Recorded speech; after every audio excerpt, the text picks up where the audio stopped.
toutes et à tous, je suis ravie de vous accueillir sur la chaîne YouTube en mode naturo.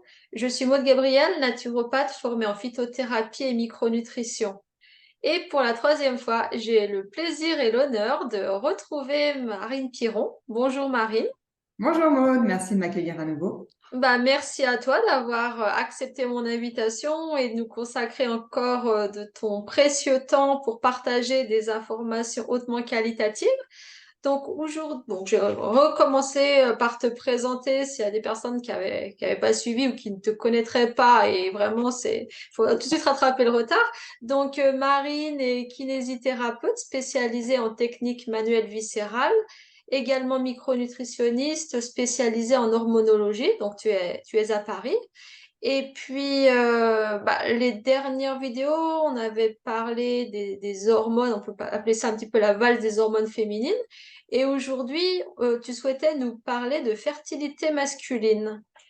C'est bien Oui, ça. tout à Alors, fait. la question qui vient, pourquoi tu souhaitais aborder ce sujet? C'est vrai qu'il y a de plus en plus d'actualité, mais dis-nous, c'est une demande des personnes que tu reçois ou tu as En fait, constaté qu'il y avait... ouais, je voulais qu'on en parle aujourd'hui parce que c'est quelque chose qui est encore un petit peu, alors je ne sais pas si tabou est le mot, mais qui est quand même moins connu. Souvent, quand un couple a des difficultés à concevoir, à avoir un enfant, c'est quand même la femme qui est la première, entre guillemets, mise en cause. Voilà, on va lui faire plein d'examens D'accord. parce que les troubles de la fertilité féminine sont plus visibles que les troubles de la fertilité masculine. Voilà, ça passe un peu plus sous silence. Mais il faut savoir que dans l'infertilité, 25% des cas, ça provient de la femme, 25% ça provient de l'homme et 50% c'est une problématique des deux, quoi, du couple. Donc l'idée, c'est quand même de mettre un peu à la lumière les troubles de la fertilité masculine et aussi de voir à quel point l'alimentation et le mode de vie ont des impacts dessus. Voilà, pour sensibiliser nos hommes à ce qu'ils mangent et à comment ils vivent. D'accord, bon, bah, super programme. Donc, ça veut dire que les femmes ont plus tendance à faire la démarche de consulter, mais que les hommes mériteraient de faire pareil. Oui, oui, bah, et puis je pense que quand on va parler des signes cliniques, certains vont peut-être s'y reconnaître ou certaines femmes vont reconnaître leur conjoint, c'est possible. Et moi, je fais des bilans fertilité du couple. Donc, Donc, les personnes, le couple vient, ils viennent ensemble ou ouais, voilà, ils viennent séparément? ensemble, que ce soit Ah, au cabinet, donc dans les Yvelines ou en visio. Comme ça permet d'optimiser la fertilité des deux. Parce que voilà, enfin, plus l'homme est fertile et plus il a de chance, on a de chance qu'un spermatozoïde puisse euh, rencontrer l'ovocyte et créer un embryon, quoi. Donc, même si dans le couple on sait que c'est par exemple la femme qui a des troubles menstruels, c'est tout aussi pertinent d'améliorer la fertilité de l'homme mais de pour toute façon, améliorer un les enfant, ça chances. se fait à deux, donc Oui, voilà. Et puis en général, il y a des choses à revoir, hein. voilà, personne perd son temps quand on propose une consultation en micronutrition. Donc, tu Ouais. as commencé à parler de qualité des spermatozoïdes. Est-ce que tu peux développer un petit peu les mécanismes de la fertilité masculine, s'il te plaît? Voilà, le fait de faire des spermatozoïdes, c'est la spermatogénèse. Hmm. Un homme fait environ 100 millions de spermatozoïdes par jour. Par jour. Par jour, ouais, ouais. Donc voilà, un petit truc aussi, c'est que les hommes sont fertiles 24 heures sur 24, Hmm. là où la femme est fertile quelques jours dans le mois. Petite aparté comme ça sur l'histoire de la contraception quand même. Je donne matière à réfléchir. La spermatogénèse dure entre 2 mois et 2 mois et demi. D'accord. Il faut savoir que quand on met des améliorations en place, alors ça ne va pas forcément agir tout de suite, mais sur un délai, voilà, il faut compter 2, 3, 4 mois pour bien voir les améliorations au niveau du spermogramme, par exemple. Donc, ça veut dire que en fait, la qualité des spermatozoïdes actuels, c'est la résultante des 3 derniers mois. Ouais, voilà, c'est D'accord. aussi, voilà. Donc, pour avoir une bonne spermatogénèse, déjà, il faut avoir suffisamment de testostérone, Hmm. l'hormone masculine androgénique de référence. Donc là, il y a déjà plein de facteurs qui rentrent en compte. Après, il faut, parce que donc la testostérone va permettre la spermatogénèse. Après, il faut des spermatozoïdes de bonne qualité. Donc là, il faut, alors je ne vais pas tout de suite rentrer dans les détails, mais suffisamment de zinc, pas de stress oxydatif, il faut avoir une bonne méthylation. Et après, il faut que l'appareil reproducteur, enfin voilà, que les testicules, tout ça, soient en bon état. Donc, il ne faut pas qu'il y ait de varicocèle.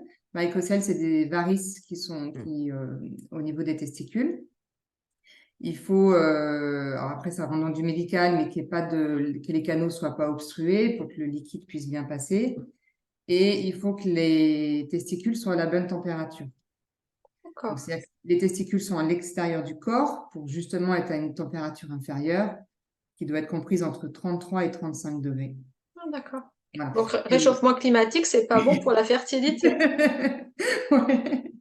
Peut-être que ça aussi, ça joue sur... aussi. Parce que bah, justement, est-ce que t'as remarqué une baisse de la fertilité, donc ça veut dire une augmentation de demande avec ce motif de consultation?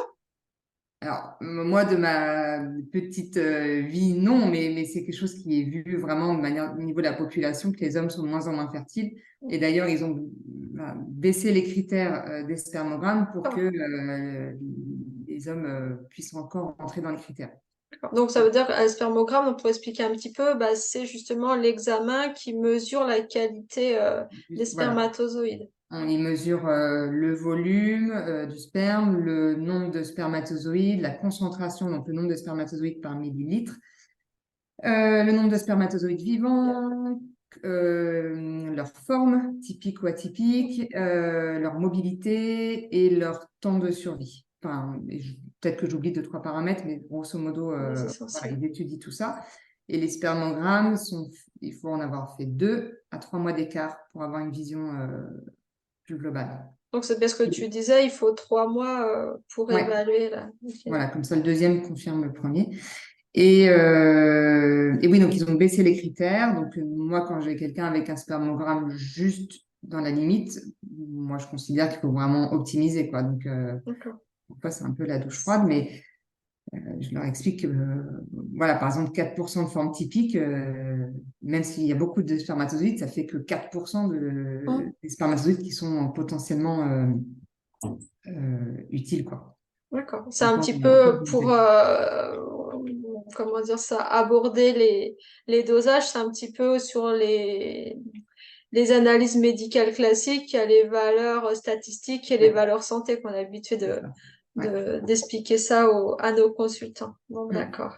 Effectivement. Et puis, bah, là, tu as évoqué les mécanismes, mais qu'est-ce qui perturbe le plus toute cette machinerie, on va dire? Je Ah là, pense il y qu'il y a a pas mal de choses. ouais, ouais, pas mal de choses. Bon, déjà, l'alimentation peut venir perturber grandement la spermatogénèse, notamment l'alimentation moderne, hein, qui est plutôt pro-inflammatoire, très riche en sucre, donc qui fait monter l'insuline, avec les carences, qui a aussi apporte des carences micronutritionnelles. Voilà, il faut faire attention à son assiette quand on veut avoir des bons spermatozoïdes. Tout ce qui est alimentation trop riche en oméga 6 pro-inflammatoire va venir être délétère sur notre fonctionnement hormonal et aussi même sur la création des spermatozoïdes. Parce qu'en D'accord. fait, les spermatozoïdes ont besoin de beaucoup de DHA, qui est un oméga 3 qu'on trouve notamment dans les petits poissons gras. Et donc, il faut avoir une alimentation riche en bon oméga 3. Donc, on remet les petits Déjà, poissons gras dans l'assiette. ouais. Faire attention à la charge glycémique et donc montée d'insuline avec l'assiette. Parce que l'insuline va avoir tendance à favoriser l'aromatase, qui est la transformation de la testostérone en œstrogène. D'accord. Et donc, si on transforme trop la testo en œstrogène, ben, on a moins de testostérone et donc ça va altérer la spermatogénèse. Donc, les buveurs de bière qui prennent des seins, c'est pas bon. Voilà, exactement.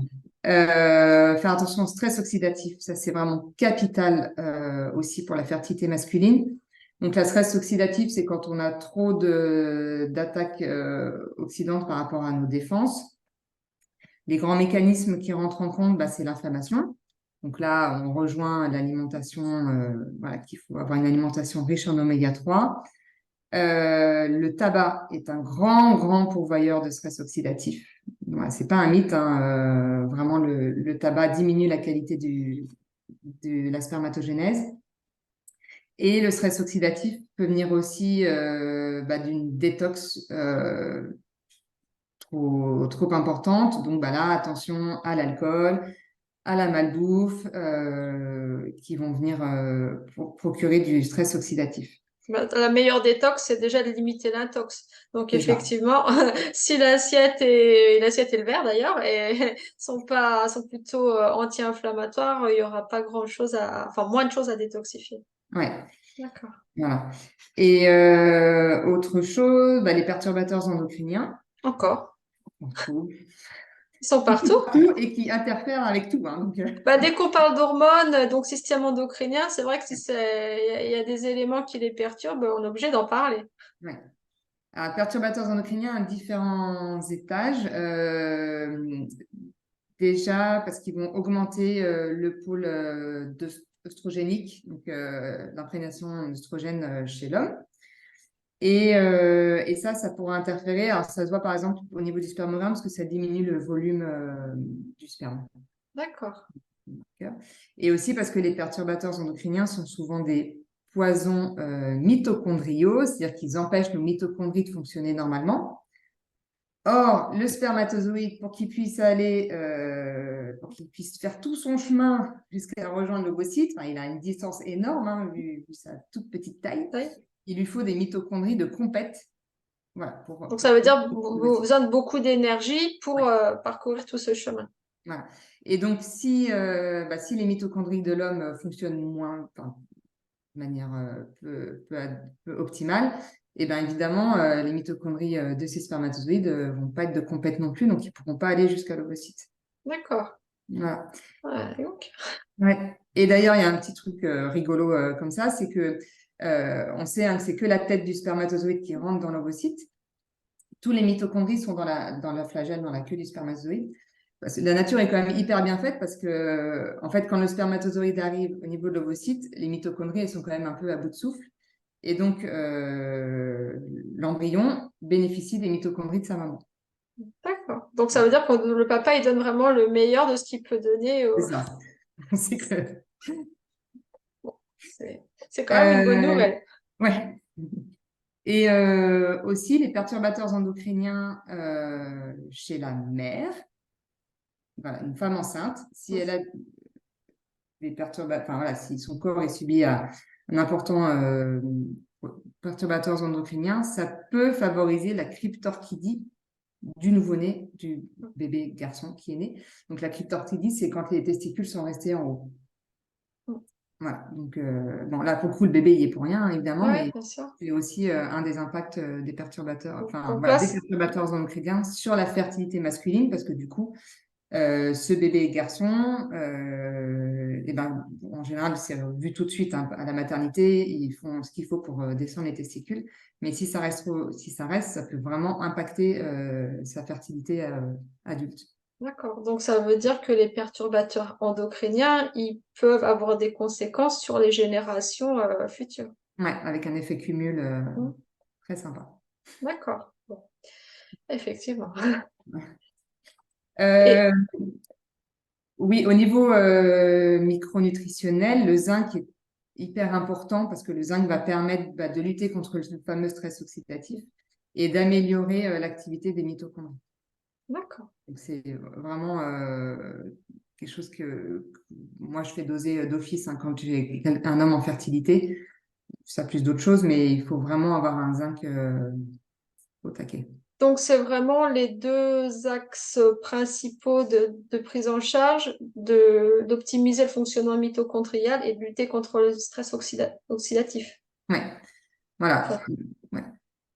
Donc, ah bah, tu nous as dit le zinc et pour lutter contre le stress oxydatif, qu'est-ce que tu proposes d'autre? Bon, évidemment, ça mérite d'être individualisé, Oui, mais oui. sinon, Déjà, on va lutter contre les sources, hein, du stress oxydatif. hmm. Donc, si le monsieur est fumeur, on va le sensibiliser. Il le sait, hein, que fumer, c'est pas Oui, bon bien pour la sûr. santé, mais si on met en plus un zoom sur l'effet vraiment direct sur sa fertilité, ça peut aider à faire bouger les choses. Améliorer l'assiette pour éviter ce climat inflammatoire qui va favoriser le stress oxydatif. Donc, on diminue Et, les sucres, les graisses de mauvaise qualité. D'accord. voilà, et puis ça aussi, ça va jouer sur la détox. Donc, voilà, moins le foie sera surchargé et moins il y aura de stress oxydatif. Donc aussi, importance de sensibiliser sur l'alcool, la consommation d'alcool, D'accord. entre autres. Et puis, au niveau des mitochondries, comment on peut Mitochondries, les aider en termes de micronutrition? Est-ce qu'il y a des soutiens particuliers? Enfin, moi, je pense à la coenzyme Q10. oui, oui, oui. Bah, il y a le CoQ10, il y a faire attention à son statut en fer, donc en zinc, comme j'ai dit la dernière fois, enfin, tout Hein. à l'heure. L'activité de la thyroïde aussi, hein, vérifier, parce que si on a une thyroïde dans les chaussettes, de toute façon, elle va pas beaucoup Bien stimuler nos sûr. mitochondries. Les Après, voilà, vitamines il y a du pas mal groupe de B. compléments qui proposent des complexes, des packs pour soutenir l'activité mitochondriale. Et l'activité physique a aussi son rôle.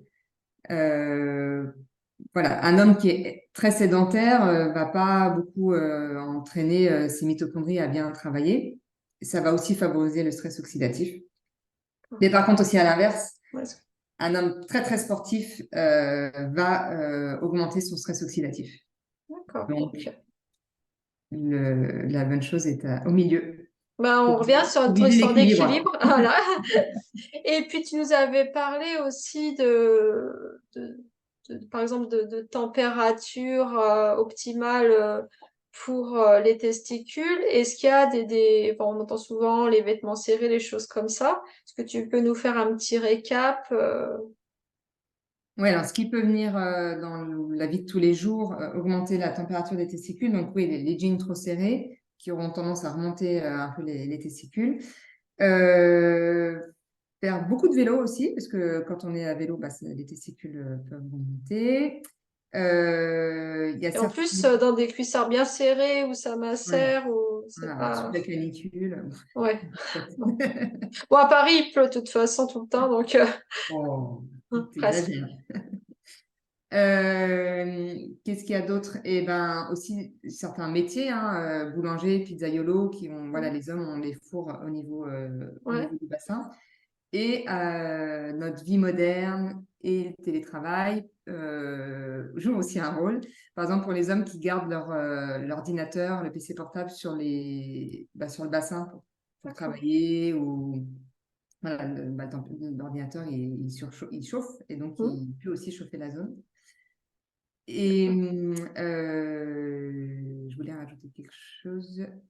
Ah oui, et puis on peut aussi s'interroger sur les impacts du téléphone portable dans la poche. D'accord, donc ça, c'est. Pour l'instant, il n'y a pas d'études. Il y a des études qui disent que oui, d'autres qui disent que non, mais bon, on peut. Je veux dire, quand on est confronté à un trouble de la fertilité et qu'on a un homme, on peut se dire que c'est peut-être mieux de ne pas mettre le téléphone à côté de la zone, quoi. Bon, tout à fait, bah, de mettre toutes les chances Ouais. de son côté. D'accord, ok. Et puis, donc, tu disais, quand tu proposes un accompagnement en micronutrition, tu donnes quel à peu près temps aux personnes pour voir un peu les améliorations? Est-ce qu'au bout de 3 mois, tu proposes un nouveau dosage comme tu disais, ou est-ce que ça peut arriver avant? Déjà, alors, il y a par exemple, quand on remonte le zinc, il y a pas, ça ne va pas vraiment se voir dans la clinique, hein. Donc, c'est sûr que Hmm. c'est pas mal de vérifier au bout de 3-4 mois, voir comment il est remonté, parce qu'en plus, c'est assez long à remonter. Moi, c'est pas moi qui donne l'ordonnance pour faire les spermogrammes. Donc, après, s'ils sont suivis en PMA ou en agrotechnologie, à l'occasion d'un spermogramme réalisé 3-4 mois plus tard, on peut voir l'amélioration. Et D'accord. ça, c'est top. Euh, Après, quand on travaille sur l'assiette, voilà, si on rééquilibre, qu'on diminue l'alcool, les hommes vont quand même se sentir en meilleure forme. Il va y avoir une amélioration de l'état de santé général, quoi. Est-ce que tu travailles en collaboration justement avec des endocrinologues ou avec les médecins des personnes qui sont en recherche justement d'optimiser la fertilité? Pas spécialement encore pour le moment, mais ça peut être une piste. Après, j'ai des couples qui sont suivis en aprotechnologie, donc ça, c'est une approche un peu différente de la PMA. Et là, oui, il peut y avoir des échanges un peu plus faciles avec les médecins de l'aprotechnologie. D'accord, mais de toute façon, c'est au contraire, ça optimise Mm. une PMA, par exemple, d'avoir un soutien micronutritionnel. Ah bah oui, oui, tout à fait. Donc, Ça, c'est sûr. c'est dommage que ce soit pas proposé parce que avant d'effectivement d'en passer par des solutions plus médicalisées, déjà faire tout ce qu'on peut faire par l'assiette, par l'hygiène de vie et je pense qu'en plus il y a une demande quoi.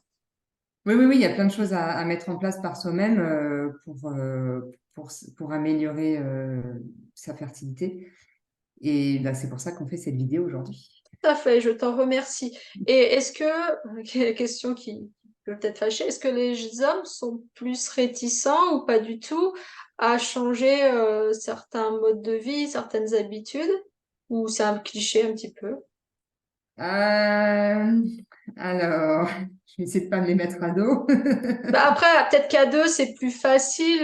Donc, si tu reçois le couple, Oui, bah, déjà, le fait que, comme je disais, les troubles de la fertilité masculine sont souvent un peu plus silencieux que les troubles de la femme. Je pense que la femme, voilà, si elle a eu des règles douloureuses, des cycles anarchiques, elle a déjà plus conscience qu'il faut qu'elle prenne soin d'elle pour améliorer sa fertilité.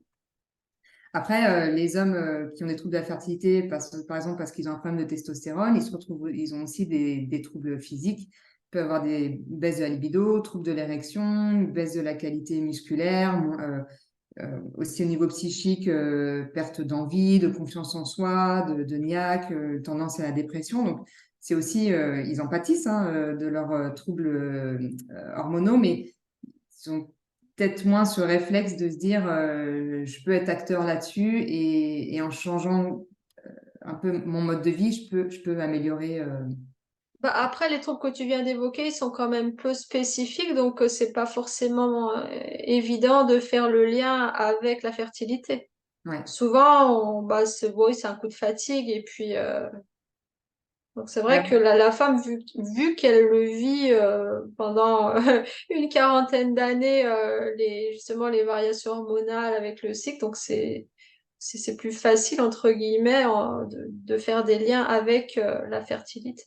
Ouais, tout à fait. Forcément, c'est plus il y aura d'informations, plus les hommes pourront être conscients qu'ils ont des choses à faire aussi pour optimiser la fertilité du couple. En fait, c'est vraiment du couple qu'on parle. On disait des Mhm. hommes, mais parce que il y a moins d'informations sur le sujet. Mais je pense que quand t'accompagnes un couple, justement, les résultats sont certainement plus rapides que si tu t'accompagnes juste l'un des deux. Oui, oui, oui, bah, évidemment, enfin, c'est plus rapide et en plus, ça les met tous les deux dans une position active. Enfin, Mm. voilà, ils ont un vrai rôle à jouer et du coup, c'est un projet qui se fait encore plus à deux, quoi. Voilà. D'accord. Ok. Et voilà, dis-nous, tu as eu combien de naissances en fait grâce à tes accompagnements? Est-ce que tu es marraine? On veut tout savoir. Tati Marine. Moi, ça va faire 2 ans que j'accompagne. J'ai eu une petite dizaine soit naissance ou grossesse en cours, là. C'est chouette. Donc, c'est chouette. Ouais, ouais, ça, c'est vraiment les meilleurs mails que je reçois. Ouais, C'est je veux bien croire. quand on Avec les annonce petites que photos. la grossesse est en cours. Ah, ouais, c'est génial. Bon, tu t'es mise au tricot? Non, non, mais c'est franchement, c'est voilà, le métier qu'on fait, c'est pas juste donner des conseils, il y a vraiment, on accompagne les vies en fait, donc Ouais. c'est vraiment génial. Ouais, et puis je pense qu'ils aiment aussi parce qu'ils ont un réel temps de parole et d'écoute et d'échange, voilà, qui peut être plus difficile à trouver dans le monde médical. Bien sûr. Donc ça, rien que pour ça, c'est aussi bénéfique pour eux. Voilà, qui est ce rendez-vous de couple où voilà, le rendez-vous il dure 3 heures quand même, donc c'est relativement long, mais ça permet de vraiment balayer énormément de choses et de bien écouter leur histoire et que eux aussi voient tout ce qu'ils ont déjà vécu, traversé ensemble et voilà, pour aller vers ce but commun. D'accord. Et ben, ça me fait penser, là, on n'a pas forcément parlé de la charge émotionnelle. Est-ce que toi, tu peux être amené à soutenir justement, parce que c'est vrai qu'il peut y avoir des réticences inconscientes de passer de 2 à 3 au niveau du foyer, ou est-ce que tu as remarqué ça ou pas du tout? Oui, alors moi je suis pas sûre d'avoir exactement les meilleurs outils pour accompagner ça. Enfin déjà le temps, la parole évidemment aide. Après moi je peux envoyer vers tout ce qui est kinésiologie, micro-kiné, Non. vers des techniques parce qu'il peut y avoir des blocages vraiment inconscients du corps aussi hein, par rapport à D'accord. la fertilité, le fait de devenir père ou mère. Bah, c'est responsabilisant au Ouais. minimum, donc c'est vrai que non, mais des fois, il y a certains blocages et c'est toujours intéressant de travailler de manière pluridisciplinaire pour offrir une approche vraiment optimale Holistique. aux consultants. Ok, ok. Bon, la question rituelle, on va dire, parce qu'on a tellement l'habitude maintenant. Euh, Si tu avais 3 conseils à partager aux hommes qui cherchent à optimiser leur fertilité, Ouais. dis-moi un petit peu qu'est-ce que tu pourrais leur proposer à garder en tête, s'il te plaît. Alors déjà grande vigilance sur le tabac. D'accord. Clair et net. Améliorez vos assiettes, mettez du vert, de la couleur, des petits poissons gras, diminuez l'alcool. Mais bon, ça, évidemment, c'est au cas par cas. Et aussi, attention à la sédentarité, qui par plein d'effets ricochets vont venir aussi interférer sur votre fertilité. Ou dans l'autre extrême, Hum, trop d'activité physique, trop de sport. d'accord. Ni trop peu et pas trop de vélo sous la canicule avec un cuissard bien serré. Et le C'est téléphone dans la poche du cuissard, si c'est possible. D'accord, d'accord. Exactement. Bah écoute, je te remercie infiniment pour ces merveilleuses vidéos, très très complètes. Est-ce que tu aurais autre chose à ajouter, Marine? Eh ben, merci à toi, Maud, pour ces 3 vidéos. J'ai été très heureuse de passer ce temps avec toi. Et puis, je souhaite à tout le monde de prendre soin de soi, de sa santé, de son énergie, parce que c'est mieux quand on vit avec dans le bonheur, quoi. Merci beaucoup, Marine. Donc, comme d'habitude, je vous remercie d'avoir suivi ces vidéos. N'hésitez pas à nous poser des questions dans les commentaires. On vous répondra avec grand plaisir. Et pour les personnes qui souhaitent contacter Marine directement, je mettrai tous ces liens pour la retrouver facilement. C'est OK pour toi, Marine? Ouais, tout bon, merci Eh beaucoup. bien, super. Merci beaucoup. Au Merci. revoir. Au revoir.